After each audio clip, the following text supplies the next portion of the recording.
बिस्मिल्लाहिर्रहमानिर्रहीम अस्सलाम वालेकुम नाज़रीन, मैं हूं आपका मेज़बान दानिश अंसारी और आप देखते हैं मेरा YouTube channel Danish Ansari official. नाज़रीन, आज हम बात करेंगे मलिक महबूब साहब से। आप सबके फेवरेट हैं, मशहूर एस्ट्रोलॉजर हैं। अस्सलाम वालेकुम मलिक साहब, कैसे हैं आप?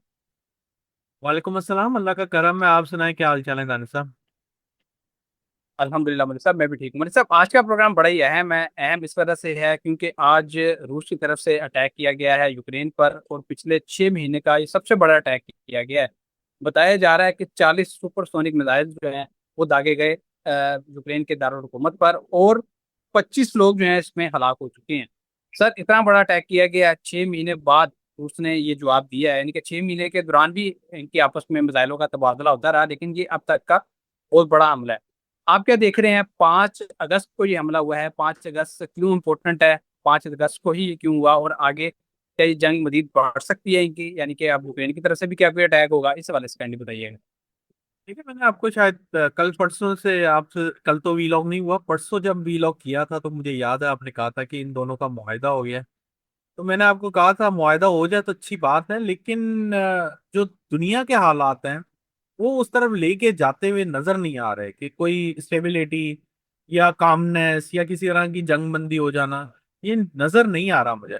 और ये जो आपने सवाल किया ना कि 5 अक्टूबर की डेट ही क्यों बहुत ज्यादा इंपॉर्टेंट है, तो 3 अगस्त को 3 अगस्त को जो मार्स है वो जेमिनाई में ट्रांजिट किया है। और जेमिनाई के साइन के अंदर मार्स कंफर्टेबल नहीं होता, वो उसकी एनिमी की पोजीशन है। तो उस उधर से एक राहु का ट्राइन भी बन रहा था। मैंने आपको पहले भी शायद इसका जिक्र किया था कि फरवरी में राहु और इन दूसरे मेजर प्लैनेट से मार्स की ट्रांजिट हुई थी, जिसकी वजह से दुनिया में इतना क्योस केओटिक सिचुएशन, जंगे हुई हैं। अब ये जो ट्राइन वापस बन रहा है, इसमें मसला सिर्फ ये है कि इसमें सैटर्न और जुपिटर भी आपस में ट्राइन में आए हुए हैं। तो अनफॉर्चुनेटली इस वक्त हालात, इस महीने स्पेशली, मुझे बहुत ज्यादा टर्मोइल दिखता है। अगर मैं ये भी कहूं कि इस साल के मेजर या इम्पोर्टेंट महीने कौन से थे, तो एक फरवरी था और एक अगस्त होगा। अभी तो हम अगस्त में दाखिल हुए हैं, अभी 12 अगस्त को तो आ, सूरज ग्रहण भी है।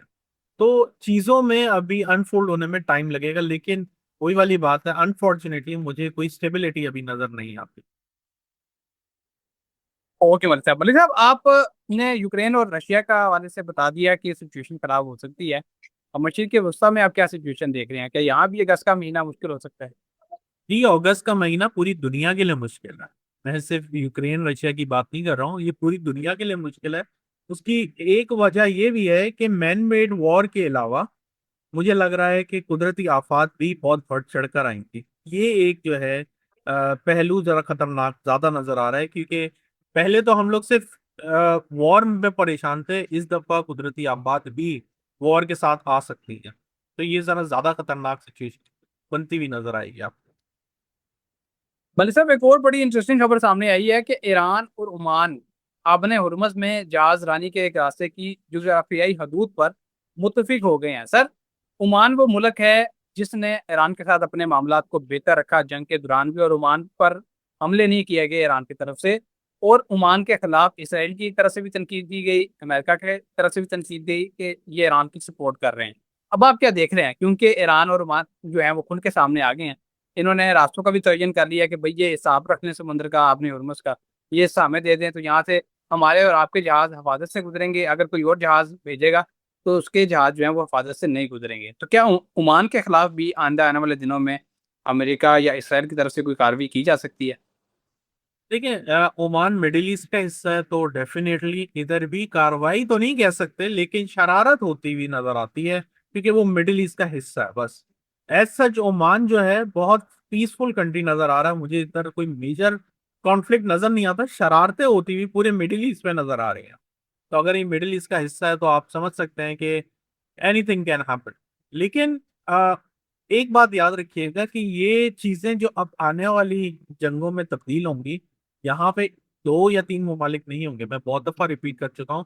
फरवरी में तो चलें 2 इधर थे और इधर ईरान था, लेकिन इस दफा मुझे बहुत सारे ममालिक इन्वॉल्व होते हुए दिख रहे हैं। और अल्लाह ना करे अगर ये स्टार्ट हो गया तो टिल दिसंबर फिर इसका कोई नेमो बदल नजर नहीं आ रहा मुझे। लेकिन यहां से लेके 20 सितंबर टोटल ये जंग के लिए बहुत ज्यादा डेंजरस है। उसके बाद फिर हम अगले साल की बात करेंगे, फिर इतना इधर मिडिल ईस्ट में प्रॉब्लम नहीं आएगा। एक बात यहाँ पे याद रखिएगा, ये जो 12 तारीख को ग्रहण आ रहा है, ये ग्रीनलैंड के ऊपर भी बहुत विजिबल होगा।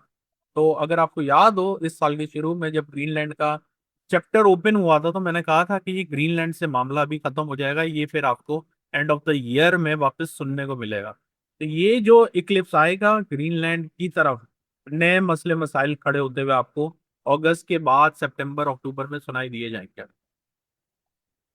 ओके मलिक साहब। अच्छा मलिक साहब, एक बड़ी इंटरेस्टिंग चीज़ ये हुई है कि अमूमन जब जंगें होती हैं तो उससे सिर्फ एक या दो ममालिक नहीं जो आपस में लड़े, बल्कि पूरी दुनिया मुतासिर होती है। लेकिन अभी एक रिपोर्ट सामने आई है कि इसराइल वो वाहिद मुल्क है दुनिया का जिससे फ़ायदा हुआ है। जंग के बावजूद वहाँ पे सरमायाकारी 30% बढ़ गई है, उनकी जीडीपी जो है वो 5% बढ़ गई है, उनकी मईशत में बेहतरी आ रही है। सर क्या वजह है? क्या इसराइल के सितारे कोई बेहतर हैं, या उनकी स्ट्रैटेजी बेहतर है इकोनॉमी के हवाले से? क्या वजह है कि इस सारी जंग में यूएई जैसे मुल्क, सऊदी अरब जैसे मुल्क, इतने बड़े-बड़े कामयाब मुल्क जो हैं, इतना पैसा, तेल, रिसोर्सेज़ उनके पास हैं, वो इससे बुरी तरह मुतासिर हुए, लेकिन इसराइल को फ़ायदा हो रहा है, ये क्या वजह है? ये सवाल आपने मुझे भी हैरानी में डाल दिया। मुझे नहीं लगता कि फायदा हो रहा है। शायद ये गलत रिपोर्टिंग हुई है या कुछ और है, ऐसा पॉसिबल नहीं है। मुझे ऐसा लगता है इसराइल को बहुत मेजर डेंट पड़ा है अभी, और इसी वजह से वो ईरान के ऊपर अकेले जो है हमला करने के नहीं सोच रहे, क्योंकि मुझे ऐसा लगता है कि इस वक्त जो मैं बार बार आपको बोला था कि जून के महीने के बाद से आपको ईरान जो है यहाँ का नया बादशाह नजर आएगा।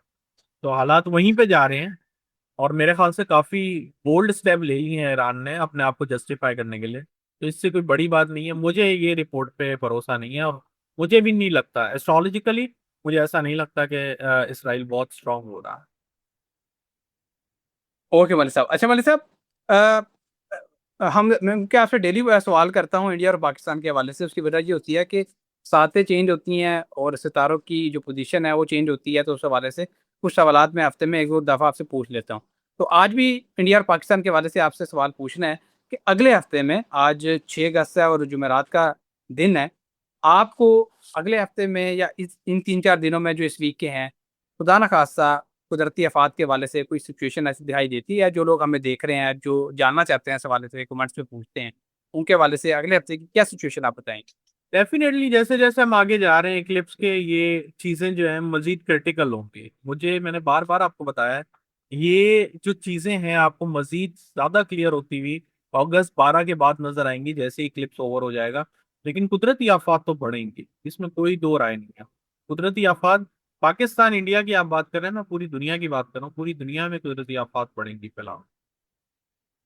मैंने सब कुछ पॉलिटिकल क्वेश्चन कर लेते हैं, और बड़ी इंटरेस्टिंग चेंज पाकिस्तान में देखने को मिल रही है और उसने मुझे भी हैरान कर दिया है, और जो सोशल मीडिया पे लोग हैं वो खास तौर पे इसको डिस्कस कर रहे हैं कि इतना हैरानकुन चेंज कैसे आ गया। आज मोहसिन नकवी साहब ने बड़ी ज़बरदस्त बात की, हैरान किया लोगों को। उन्होंने कहा कि मौजूदा निज़ाम कहीं नहीं जा रहा, ये 5 साल अपने मुकम्मल करेगा और शहबाज शरीफ साहब भी अपनी मुद्दत पूरी करेंगे। दूसरी तरफ राना सनाउल्लाह साहब ने बड़ा अनएक्सपेक्टेड बयान दिया, जो कल तक मुखालफत कर रहे थे सूबों की, आज वो कह रहे हैं कि आइन के अंदर रहते हुए नए सूबे बनाए जा सकते हैं। सर, जो बात पहले मोहसिन नकवी कर रहे थे, आज वो राना सनाउल्लाह कर रहे हैं, और जो राना सनाउल्लाह कर रहे थे, आज वो मोहसिन नकवी कर रहे हैं। ये ऐसा लगता है अंदर खाते मिले हुए हैं आपस में, बस लोगों को बेवकूफ़ बना रहे हैं। आप क्या देख रहे हैं? क्या ये कोई अवाम को बेवकूफ़ बनाने की या तोज्जा हटाने के लिए किया गया था, या सितारों के हवाले से आप सिचुएशन कुछ और देख रहे हैं? क्या बताएँगे इस हवाले से? देखिए, उनके बोलने से कुछ नहीं होता, और मैंने आपको बताया है कि ग्राउंड रियलिटी से प्रिडिक्शन नहीं होती। जो प्रिडिक्शन होती है वो स्टार्स की मूवमेंट से ही मैं करता हूँ, और मैंने आपको पहले ही बोला था कि ये हालात अब यहाँ से बिगड़ेंगे हुकूमत के। तो वही हो रहा है, अगस्त सितंबर इनके लिए जो समझे कि आखिरी लम्हात ही चल रहे हैं इनके। और ये कभी भी एक बात याद रखिएगा, कोई भी मेजर एक्शन से पहले कोई भी चीज डिस्क्लोज नहीं करते। जो चीज डिस्क्लोज हो जाए, इसका मतलब वो चीज ऐसे होगी भी नहीं। तो ये बात ध्यान में रखें आप, कि ये बेशक जो मर्जी बना लें, बेवकूफ बना लें, या सितारों में मैंने आपको जब जनवरी में बता दिया तो फिर अभी इनको इनको देख के तो मैं नहीं कह सकता कि नहीं ऐसे नहीं ऐसे हालात होंगे। फिलहाल सितारे यही बता रहे हैं कि हुकूमत की बारी खत्म हो गया। क्या बात है! ज़बरदस्त मलिक साहब, बहुत शुक्रिया। आपने अपने कीमती वक़्त में से कुछ वक़्त निकाला, इतनी ज़बरदस्त मालूमात, प्रेडिक्शंस हमारे साथ शेयर की। इंशाल्लाह नेक्स्ट प्रोग्राम में ऐसे ही दिलचस्प टॉपिक का दोबारा पेश होंगे। अगली वीडियो तक के लिए मुझे और मलिक महबूब साहब को इजाज़त दीजिए। अल्लाह हाफिज़।